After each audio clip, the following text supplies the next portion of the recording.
In this video, we are going to take a look at the dollar index and do some higher time frame analysis to try and work out where we are in the overall market, and then we will see how this analysis impacts the euro. Now, I want to point out a couple of things on the dollar index, and it is the dollar index that really drives the market, whether it's futures, commodities, the indices, or foreign currencies. Everything really goes off the dollar index. Okay, so this down move here on Wednesday, 15th of May, is important.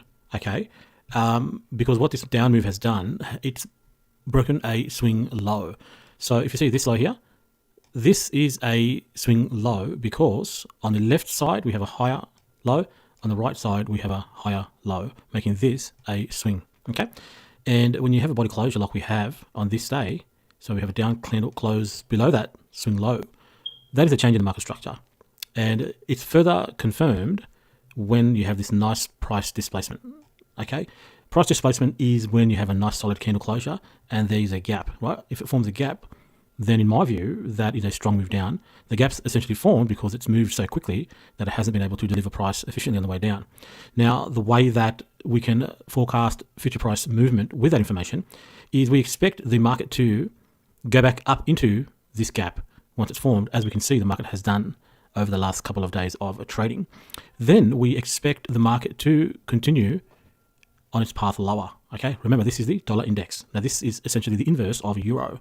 Okay, so if we are expecting a decline in the dollar index, then that would mean we're expecting a rise in euro, and I'll talk about that in a moment. Okay, now typically the way that I look at this is I identify the candle that formed this gap, right, which is this candle here.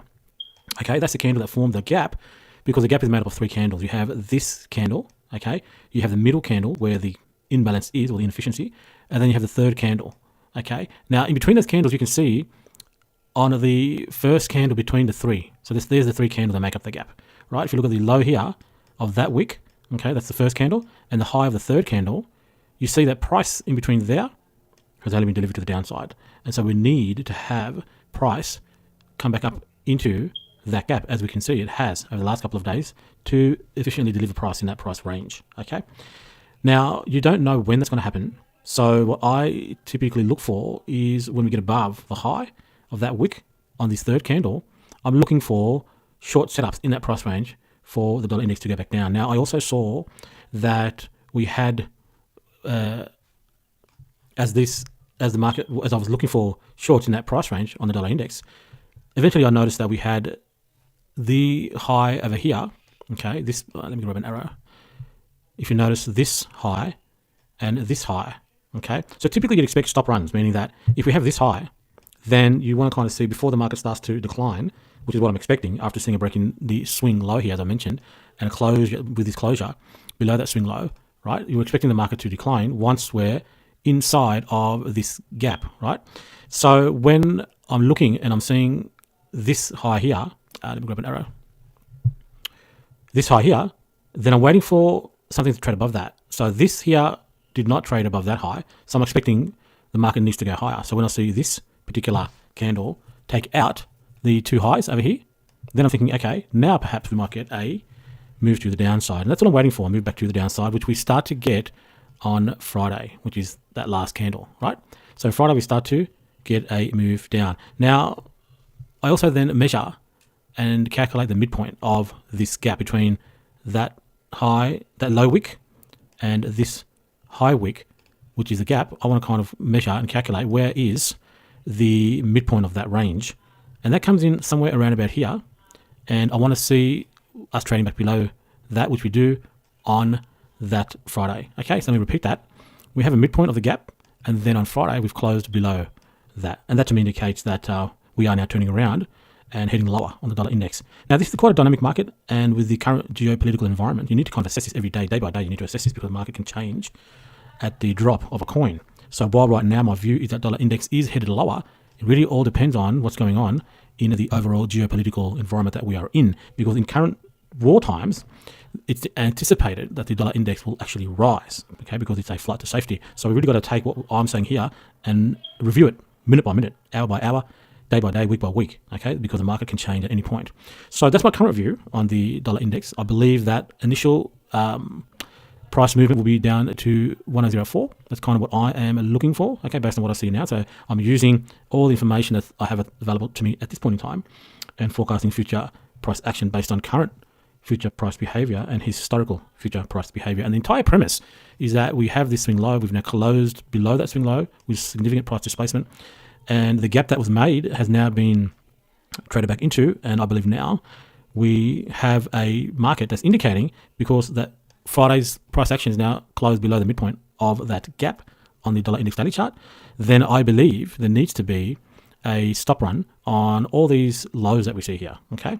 And initially, I like the fact that we have these equal lows that I've spoken about in the past right there, okay? So I do believe initially we should get a run back below those lows, okay? Because the market does one of two things, or both at the same time, but essentially it's reaching for a level of inefficiency to balance, which it's done with that gap, okay? That down candle was inefficient, and the market now come back up to the premium end of that gap. And therefore, that essentially rebalances that level. Now the market's going to, so in my view, the objective has now been met in that run. And the market now needs to seek liquidity or another level of imbalance. Now there is liquidity with these equal lows, okay? That is just around that 104.20, 104.30 on the DXY. And then in that move down, the market may create some other level of inefficiency, right, as it's coming down to take out this liquidity. And so that's how you get that trend. So you get this move down, the market may need to go back up here to rebalance, okay, and then back again seeking more liquidity. And I believe that 104 is a good level of liquidity the market may be reaching for based on this current price action. And obviously there's more liquidity below that the market may be reaching for once this area has been cleared. So that's what I'm looking for on the dollar index. Let's now take a look at what that means for the euro. Okay, now if we, just before I move to the euro, this is, if we're looking for this as our potential overall target for what we see on the dollar index, that candle is at 104, and that particular low is the low of Thursday, the 16th of May, 2024, which is the current high on euro. Let's take a look at euro.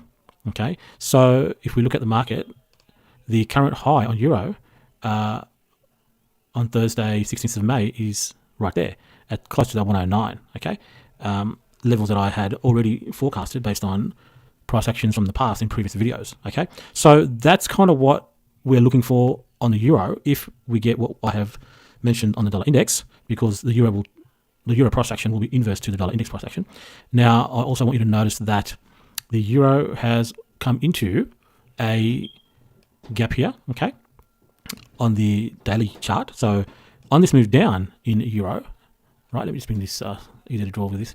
On this move down in euro, as I said, the market is seeking liquidity or a level of inefficiency, okay? And so it's now come to a level of inefficiency that it has balanced on this move down, okay? And now we can see it's had a nice turnaround from that level. And I do believe that all these highs that we see need to be taken. And we're in a very tight spot on the euro because we've taken all these highs that I've been talking about in my videos on the channel. Go back and look at some of those videos. We've taken out the key high here. And I don't see any more inefficiency above. Obviously, there's a liquidity to take.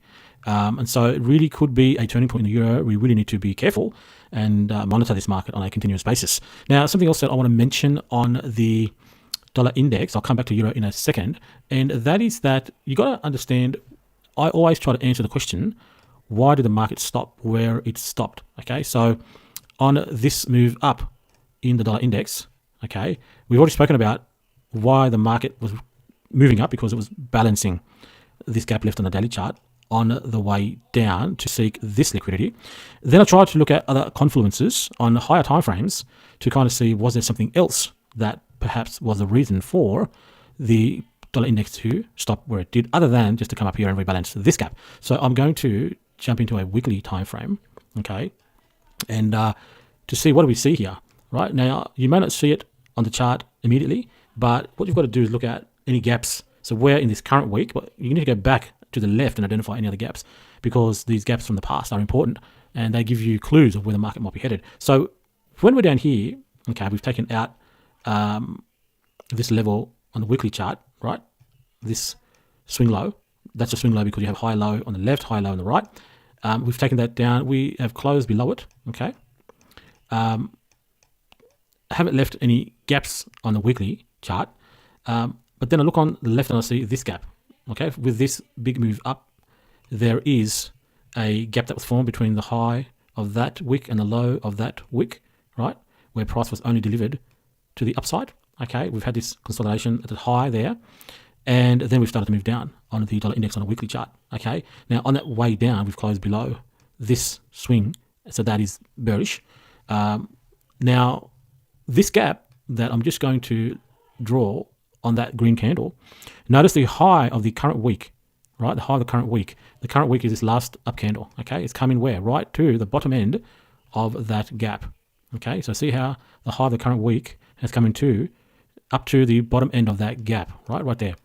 And that's because the bottom end of that gap is going to act as resistance, okay? So that is the reason that as the dollar index was going up, it stopped there, right? That's the reason, because it found resistance at the bottom end of that gap, and the gap is this gap over here that I'm referring to, okay? So when you are coming up to the bottom end of a gap, then the bottom end of the gap will act as resistance, okay? And so we've got to put it all into perspective. So in the weekly chart, we are saying there's resistance on the dollar index. We've also broken a swing, okay? And on the daily chart, we are also saying that we've now met an objective. We have come into this gap, okay? We've shot through it a little bit, and that's because it was reaching for the weekly time frame gap, bottom end of that gap that I've shown, and then it's starting to come down, okay? So you've got to kind of take all of that into perspective, and when we calculate the middle of that gap, the midpoint, you can do that on your chart. You'll notice that Friday's close on the daily chart was below that midpoint, and therefore I expect to come back at least down to here to take out these equal lows on dollar index, and then potentially this pivot low point, which is a swing low, okay? You've got a low, higher low on the left, higher low on the right, okay? That'll again confirm our downtrend perhaps on the dollar index, depending on how we go through that. But essentially looking for 104.30 and then 104. And now going back to the euro, that means if all that plays as we are anticipating on what we see in the current price action, on the euro we can see that equates to a move back above this level, which would be that 109 that I've mentioned. And that is a move to take out the highs, which is essentially taking out relatively equal highs between this high and this current high. Okay, so that's kind of what we're saying, that we're taking out relatively equal highs above that 109 area. I have mentioned that we could be reaching for these highs up here, taking us up into 1.1, but we've got to be really careful in that assessment, and we really need to see how does price behave once this is taken, and maybe that won't even be taken, right? So it's all very sensitive price points at this point, because we don't see any level of inefficiency up in any of these areas here. So really, you got to ask yourself, why would price be headed up there? Okay, really, the only reason it would be headed up there is weakness on the dollar index, which on the chart looks reasonable. Then you got to ask yourself, is that really the case given the current economic climate, global political climate, where we're in a war time at the moment? And in that kind of environment, the dollar index should be rising. So it could all be manipulation, right? So we've really got to be careful. But if the technical assessment is correct, then on a technical basis, I think we should take out these highs. Now, I want to point out that this kind of a pattern also indicates potentially a big move down. Okay, so that is likely, not likely, but that is possible. You can see that on the chart to the left, we have these lower highs, right? Lower highs, and then a fairly significant down move. So we can't discount that because this current, what we see here, could be manipulation, and we actually head down much lower. That's not an unreasonable assessment based on the current geopolitical environment that we are in.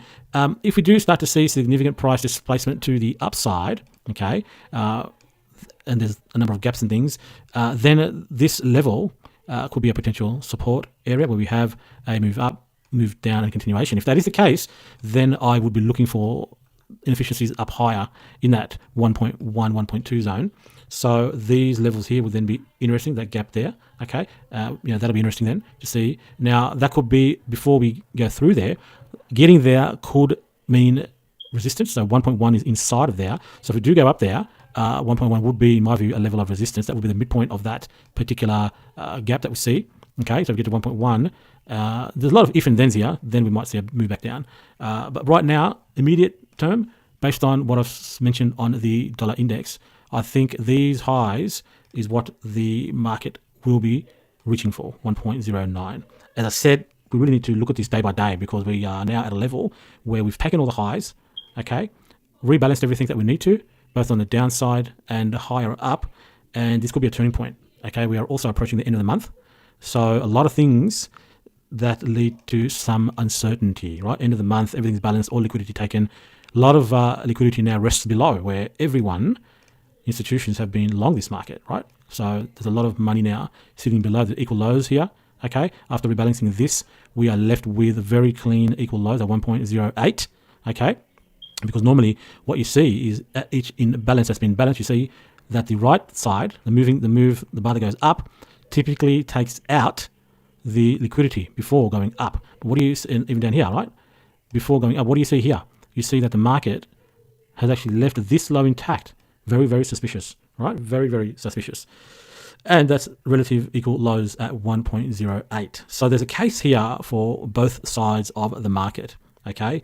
And that's why I'm saying you got to be careful, because we are at a critical point in terms of price, because we've balanced everything, taken the highs, okay? And coming to the end of the month could be a turning point, okay? So I will now talk with you in a future video.